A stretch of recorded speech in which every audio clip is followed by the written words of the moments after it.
30 તારીખે 11 વાગ્યાની આસપાસ પાયલબેનને અમને જે હોલમાં એલસીબીનો હોલ છે એમાં કેમેરા લગાવ્યા છે. એમ કે છે કે ભાઈ એસપી સાહેબના ઓફિસનો ડાયરેક્ટ એક કેમેરો છે, 2 કેમેરામાં લાગેલા છે હોલમાં. અને એ કેમેરાને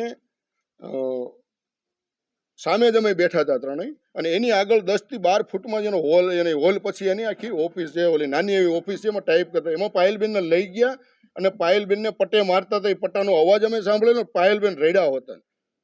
ત્યાર પછી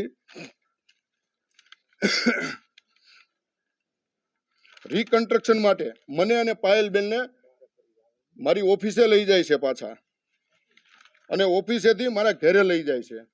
ઘરે માનો કે કોઈ હતા નહીં, કારણ કે મને અગાઉ ધમકી આપેલી હતી કે જો તે કોઈને કીધું તો તારી ઘરવાળીને ને છોકરાને તારી સામે લાવીને મારશું અને એને પણ આમાં ફિટ કરી દઈશું. એટલે મારો ભત્રીજો જ્યારે સવારે મને સિટી પોલીસ સ્ટેશને 30 તારીખે ચા દેવા આવ્યો ત્યારે મેં કીધું કે ભાઈ તમે છોકરાને લઈને અહીંથી જતા રહેજો, નકર તમને પણ આ લોકો બેરહેમીથી મારશે.